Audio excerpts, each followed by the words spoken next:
Hey guys, welcome back to another episode. Thank you so much for tuning in. We have a returning guest today. And after such a spicy episode last week, one filled, I don't know why I said spicy, but I said spicy. But anyways, after such a phenomenal episode last time, we had to bring back my boss, the one and only, Tyler W. Sanders. Wow, that's impressive. Don't know your middle name. Did you pull that out of? Your Instagram. It's Tyler Wayne. Wayne. But funny enough. As in Wayne Schmidt? As in Wayne Schmidt. No, I have two middle names. Bruce Wayne. Yes. No, it's Tyler Wayne Denny Sanders. Clearly that's from the restaurant Denny's. Oh, absolutely. Yes. I'm a billionaire, didn't you know? Denny's, I think Denny's is like mediocre. Overhyped. Yeah, it's just mid. It's very mid. I hate that word, but it's like addicting. It's very addicting. Like calling someone like mid is like so degrading, but at the same time I'm like, I kind of feel cool. I thought you were about to say it's really satisfying to call somebody mid. Anyways, great to be back on the podcast. Thanks for inviting me back. You are so welcome. Tyler, like I said, has been on a previous episode. Also co-host Modern Parables, host Steve Grace. Yes. Also on Coffee and Calling. So he has made the rounds, and Yes. he has plenty of ministry experience. And so if you're like, man, who's this Tyler guy? Listen to part 1. I think we added it up. We've got about 5 years at this point of ministry experience. Maybe 6 now. I'm not sure. And you've hopped around too. Yes. And you're also currently in ministry. It just looks different. Yes, it looks different. Which is just a little sidebar. Up until this past month, I was an assistant pastor outside of my responsibilities here at IWU. So I've now transitioned. I'm trying to focus on being a worshiper again, which is really fun. That's a podcast in and of itself. Oh, man. Yes. Because you've been youth pastor. Youth pastor. Executive. Assistant, then executive, then assistant again. And assistant in what roles? In the technology space, part of the youth, children's even a little bit. Yeah. How'd that go? It went. It went? It went, but I wasn't in charge, so there were other aspects of it, and just things like that. So as that's a whole nother podcast too. But yes, anyway, so it went from youth to assistant to executive to assistant, and now a worshiper. Also, if you just rewind about 10 seconds, you're going to hear the most annoying laugh that I've ever had in my life. Oh, I went. I thought you were making fun of me. Like my laugh was bad. I was like, oh gosh, that was one of the worst you laughs. Insult all your podcast guests I have ever had. Oh, and that's a story for a different time. It's a beautiful laugh. It like is. The angel of the Lord. It's a beautiful laugh. Yes, I did call you an angel. And but stories. What a segue. No way. Anyways, stories at noon. Yes, is the podcast title. That's right. It's also what we're here to do. That's right. Stories at noon. And tell me, what is your story? Man, someone listening to this be like, man, this is so ADHD right now. Hey, it's good though. It's a chemistry journey and it's a ride. It's chemistry. All right. Broncos country. Let's ride. Okay. Oh boy, howdy. So we're throwing out mid. We're throwing out Broncos country. We're just getting all of the trends in there. All in one episode. Yes. Tyler, share a story with me. Okay. It's bedtime, and I need to be helped put to sleep. I don't even know why I said grief. What is going on? All right, I'm going to start my story now. Okay, so when I was a youth pastor back in the day, there was a point where I felt we needed to have a major event. So the major event that I thought we should have is a lock-in, an all-nighter. Okay, I must say I'm a huge fan of lock-ins. Oh, for sure. Until the next morning. Until the next morning. Yes. And here's the thing. I believe in true all-nighters. They should go all night. You should not stop at 3 a.m. and sleep. You should just go. That's scripture. Now, am I going to volunteer for said thing? No, not anymore. You'll plan it. Yes. I'll preach at it. I'll help. I got to go. I got to sleep. Yeah. For those young people, though. Them youngins? Yes, it's got to work. So I'm planning this all-nighter. I'm planning this lock-in. I've got my friend coming to worship. I'm preaching a message. We have activities and events planned throughout the town. It's like a scavenger hunt type of thing. It's big. It's going to be great and awesome. So the night of the lock-in and all-nighter comes. I'm all prepared. I'm all ready. Every logistical thing is done. I have sponsors that have their roles and know what they're doing. We've prayed it up. All right, we've done all of the pre-work, and now it's time to do the thing. Music is pumping in the Family Life Center. We got all of our lights on. We got all the chit-chatting. All the chit-chatting is going on. All the pre-all-nighter conversations are having. People are laughing, having a good time. And we are 5 minutes from the start of this lock-in where I do the big get up there with a microphone and intro. Oh, boy. Then no. The power. Whenever someone says 5 minutes before, yes, it is probably going to be the worst thing in the world. It is the worst thing in the world. So the power in the entire town goes out. The town? The town. Not the church building, not the Family Life Center. The town. The whole town goes out. 5 minutes before the all-nighter starts. Indiana or Florida? Indiana. Oh, my. Winter time. Fall time. Oh, boy. Yeah. So it's cold, right? So the Family Life Center is just black. Pitch black.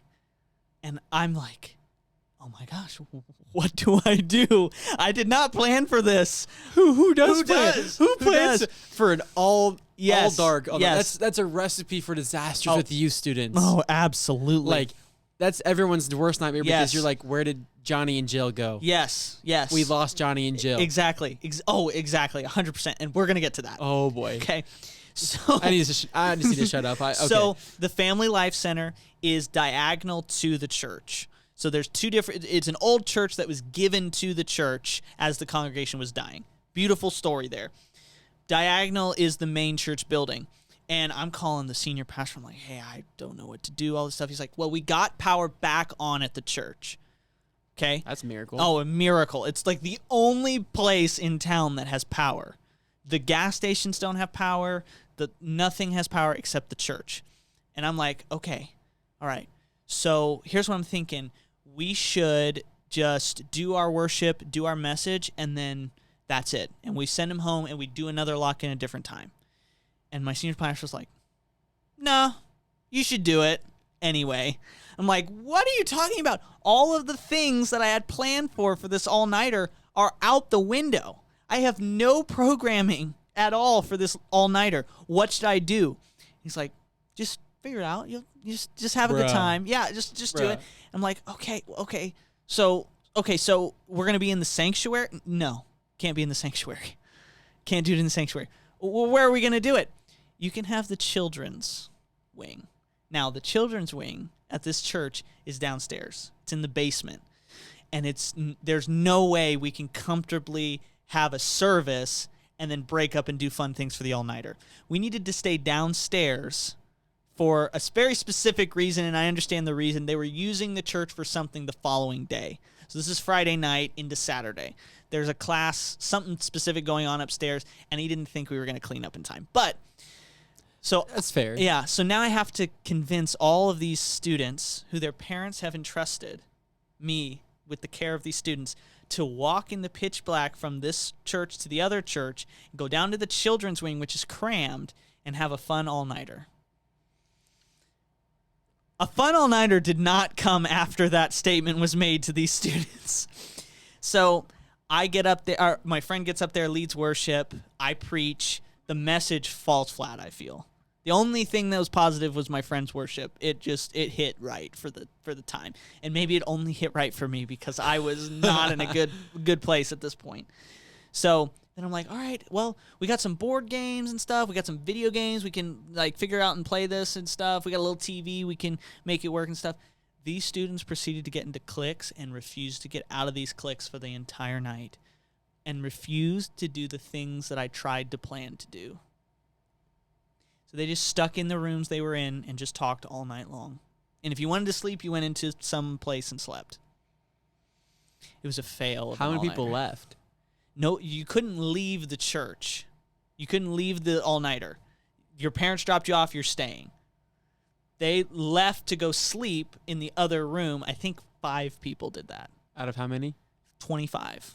I think 20 to 25 students were at this all-nighter. Man, I tell you what, it was... But then this is a funny part of the story. Oh, no. So, God. There's a gentleman in the church who lives in the town, and he walks around the town at night, and he's like checks up on the church and stuff and reports if he sees anything suspicious. The power's out in the church, so he is out all night walking around. This individual does not have the most reliable mental capacities. Oh, no. And I say that just because he's old. He's an older gentleman, and he has been caught making things up as he reports things. So he comes to me at the basement in the children's wing and says, "Hey, listen, you accidentally left the doors of the other church building open, and somebody went in there." No. Yes, and I'm of course like, all of the kids' stuff is over there. They left it over there. There's a Mac computer over there. There's plenty of things over there that they just left. And so I'm like, oh gosh, okay, let's go. So me, if you're not listening or if you're not watching on video, I'm 135 pounds of nothing. Soaking wet. That's right. I'm nothing. If there was an intruder in this church, you're gone. I'm not doing anything. I can't. So my friend, he's a little stockier than I am, comes with us, and we go in there, and we go into the doors of the Family Life Center, and we go downstairs looking for him, and this guy is the guy that told us that there's somebody in here, starts screaming out, "You ain't welcome here. Best get out before you get hurt. You're done. It's over." And my friend, I'm stunned at this point that somebody is going to run from behind something and just bolt out the door. My friend is like, "It's okay. It's okay to come out and go. Just it's time to leave. It's just time to go. You have a free pass to go. Nothing's going to happen to you." Meanwhile, this guy is still just screaming at the top of his lungs, "It's time to go, buddy. You're in trouble now." Because what's he going to do? He's older. Right. We're the ones that are going to have to take this guy down. And this town is not reliable for everyone living in the town to be, how should I put this, not on a drug of some kind. Oh my God. There's a drug problem that went around this town. I'm sure there still is. But nobody was in this fellowship hall, this Family Life Center. Maybe he's on drugs. No, maybe. Can neither confirm nor deny. But there's nobody in the church. So, of course, I go and I lock up the church after that, the Family Life Center. Go back to the church. The kids are just doing the strangest things. No. Yes, they're doing the strangest things at this lock-in. Please explain. To be quick, because this story is taking a long time, and I apologize. It's okay. Okay, just real quick. There was some macking going on, if you catch my drift. Smoochy time? Some smoochy time. There was some, they tried to make a Ouija board. No. Yes, in a church. What? In the kids' basement, they tried to make a Ouija board. Out of what? A piece of paper and something else. I don't know. They took a piece of the board game that they were with and a piece of paper, and I'm like, no, sir. Wait, there was no other sponsors? It was me and my friend who were the sponsors. And you guys both had to go. Yes. And deal with the not intruder. There was a female sponsor. There was. She was in and out for some reason. Probably related to the power being out in the town. I think I remember vaguely that's why she was in and out, because she had to deal with some stuff. Maybe it was her dog. That could be it. Anyway, so there's just a whole bunch of 8 a.m. comes. All right, kids, it's time to go. And of course, I have to be up the whole night because of all this. So the power is still out in the town, even into 8 a.m. The power was not restored at all. That's horrible. It is. That's the story in its entirety. What are your questions? What? Yeah, it was okay. It was wild. Question. How did your students react when 8 a.m. hit? They were relieved and they left. Okay. They left in silence. It wasn't, "Oh my gosh, that was so awesome. That was so cool." No, you know what? That was mid. That was worse than mid. No, they didn't say that. But that's what it felt in today's language and culture would have been. That was the most mid lock-in I've ever been at. Yeah. Oh my. Yeah. They were excited for it to be over. There were 25 students, mm-hmm. and kids were just smooching in there. Yeah. There was a false intruder. Yeah. Ouija board. What? Okay. So when I first started helping out at a youth group, Yeah. when I got to college, Mm-hmm. we went to it's about a 45-minute drive. So then advice, just help out in the actual town. Yeah. Don't go somewhere. Yeah. Anyways, it was a friend, and he was by himself, and I was like, bro, Mm-hmm.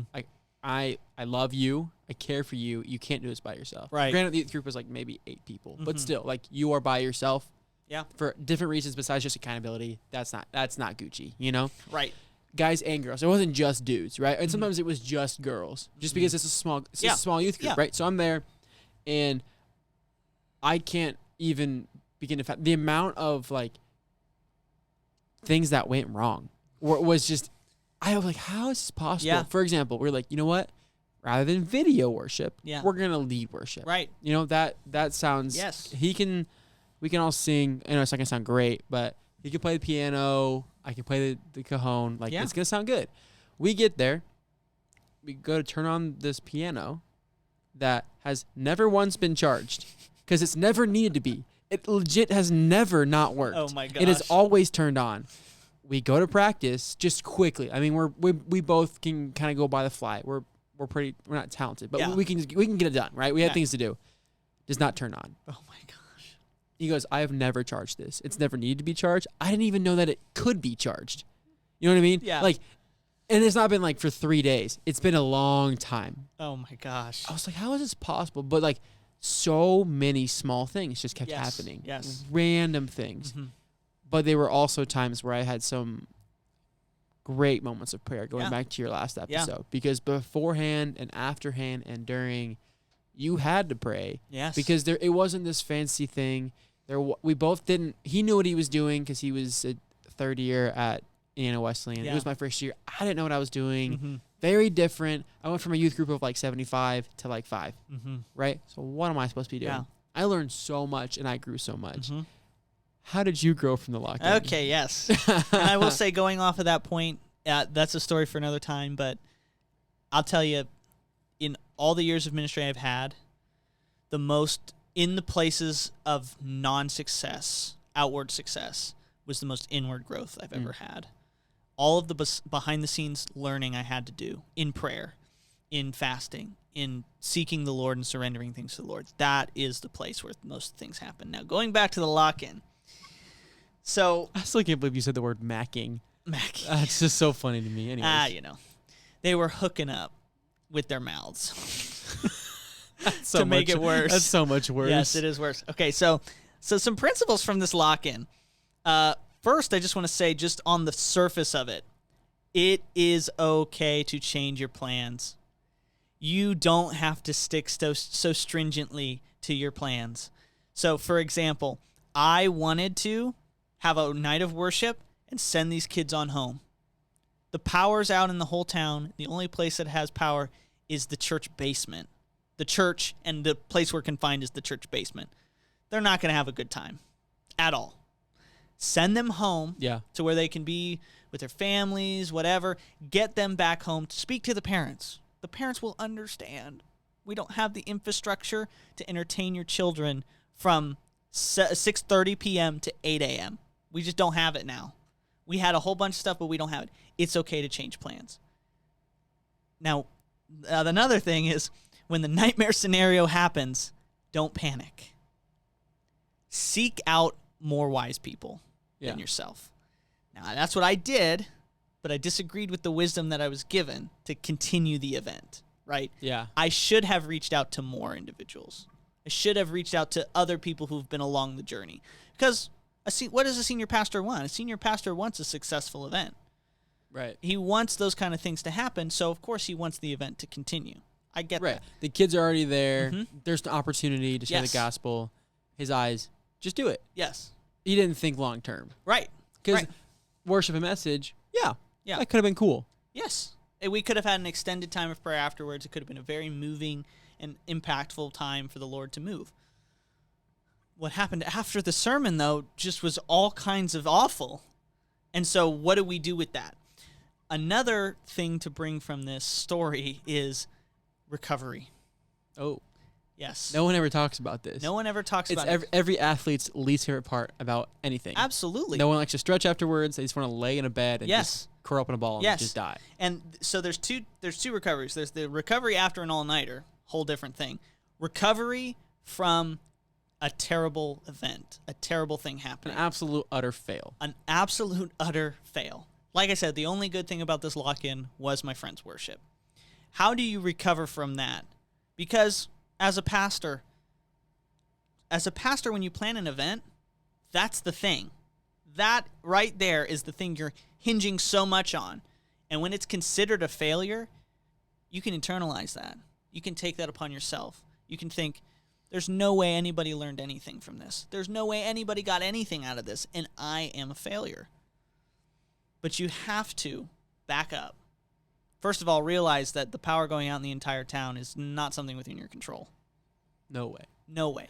And with most catastrophic things, it's usually not something you can control, right?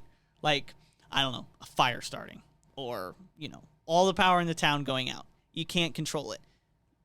Pull that off your shoulders. But in general, when an event is considered a failure, look at your definition of failure. Why was it a failure in your eyes? That's good. Could it be considered a success actually?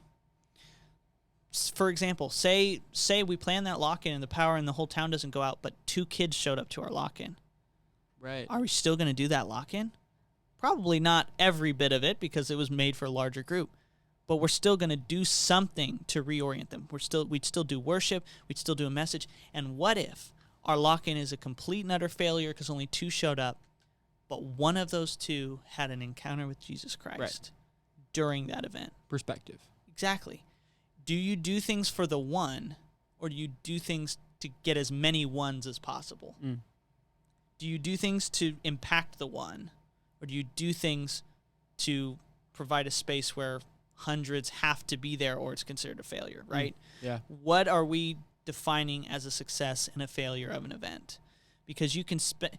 Obviously, a failure as far as finances go is if you spend $1 million on an event and there's very little that comes out of that, that could be considered a failure. But what if you spend $10,000 on an event, $5,000 on an event? It is the event of the year. And 1 kid comes to know Christ. Is that worth it?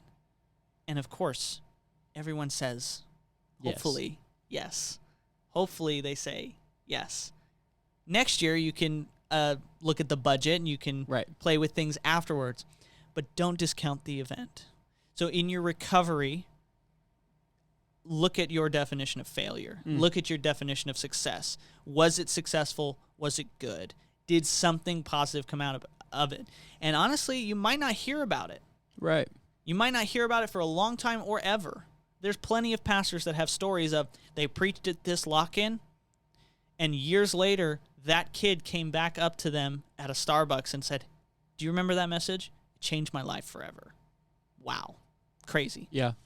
And it's probably going to happen in the moment you need it the most.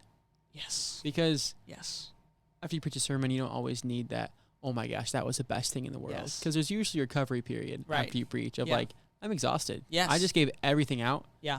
And anything I'm hearing right now is probably not going to have any weight. Yes. Yes. But when you're struggling in a ministry where you're like, I'm pouring out so much, nothing's happening, I want to quit. Yeah. Those moments are like, hey, by the way, remember that sermon? Yeah. Yeah, I cried for 3 weeks after that. Yeah. It's like, wow. Yes. That's impactful. Yes. But that alone is a piece of advice. Yes. Right? Right. How do we recover? What's our idea of failure and success? What's your perspective?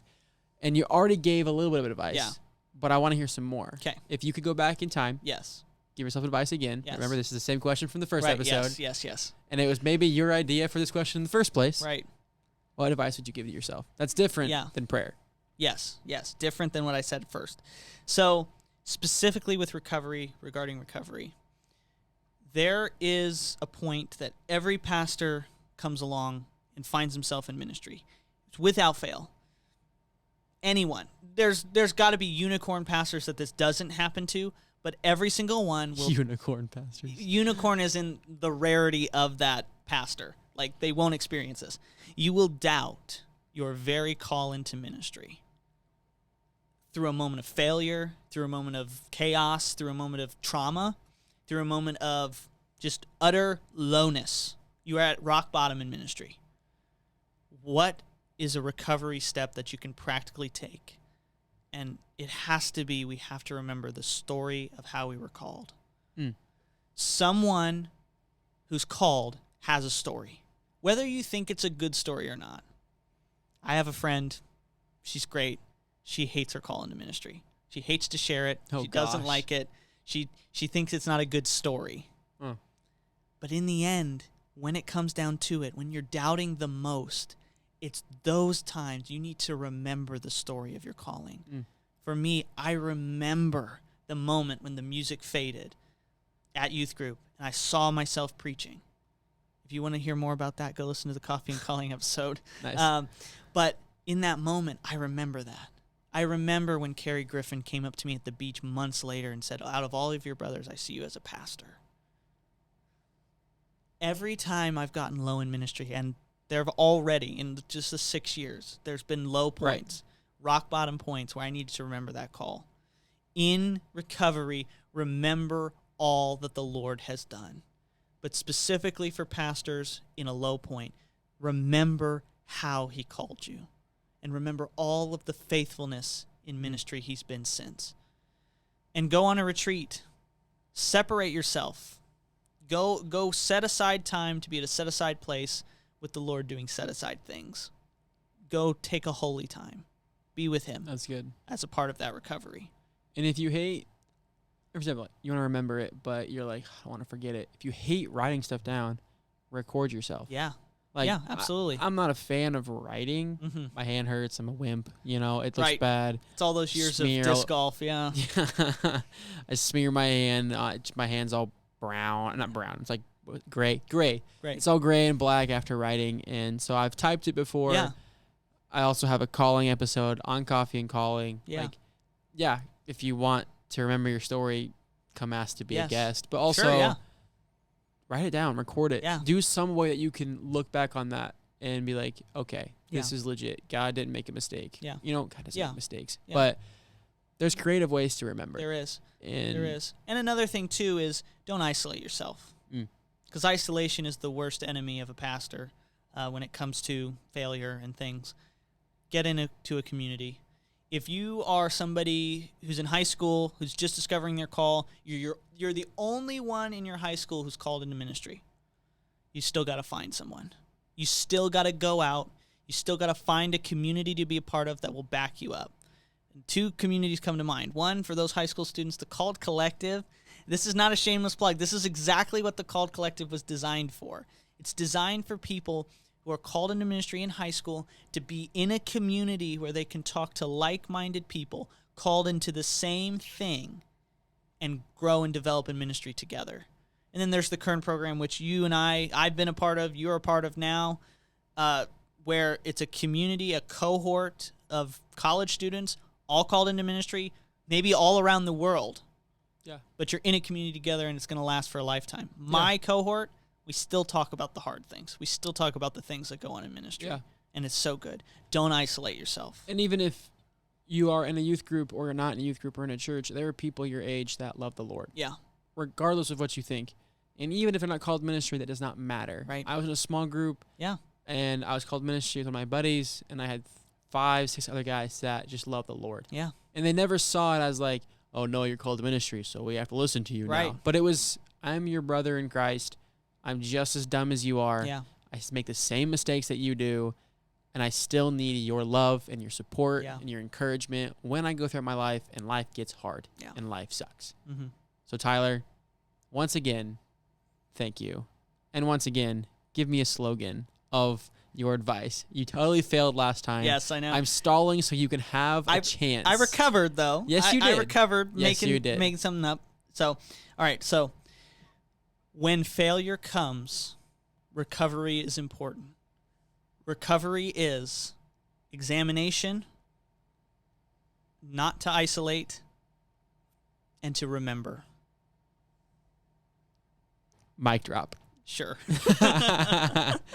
Well, Tyler, thank you once again. And I don't know, maybe people still want you to have you on the show. Maybe. I don't know. Yeah, who knows? We don't know if a third part's going to happen. Who knows? And I guess only God knows.